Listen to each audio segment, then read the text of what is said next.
आणि पडत्या काळामध्ये आम्ही महाविकास आघाडी बरोबर आहोत. काय त्या कामाने काय केलं आहे, आम्ही त्यांना देणार आहोत माणसांना, तुम्ही ठरवा. जर ही जागा खरोखर जर बहुजन समाजाला आणि रिपब्लिकन पक्षाच्या कार्यकर्त्यांना मिळाली तर जरूर नगर जिल्ह्यामध्ये या महाविकास आघाडीचा अत्यंत मोठं योगदान दिलं जाईल असं होईल. संपूर्ण महाराष्ट्रामध्ये होईल का होईल ती जागा ही रिपब्लिकन पक्षाला दिली तर महाराष्ट्र या महाविकास आघाडीला संपूर्ण महाराष्ट्रामध्ये पाहण्याची गरज नाही. आणि म्हणून पत्रकार म्हणून आम्ही विनंती करणार आहोत का आम्ही त्यांच्याबरोबर आहोत.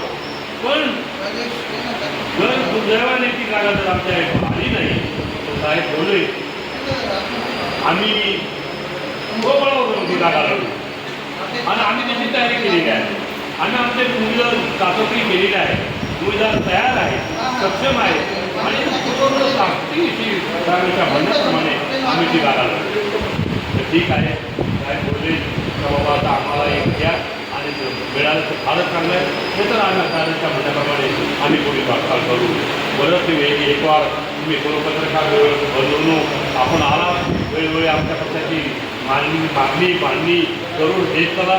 आम्ही साहेब बोलले तर आम्ही चिल्लर आहोत.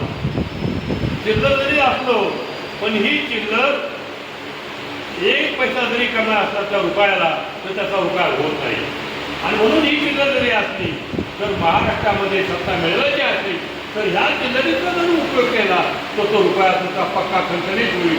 एका रुपयाची किंमत त्या एका पैशाने वाया जाते. म्हणून ही चिल्लर कमी समजू नका, एवढंच मी या ठिकाणी सांगेन. पत्रकार बंधूंना धन्यवाद देतो, सांगतो.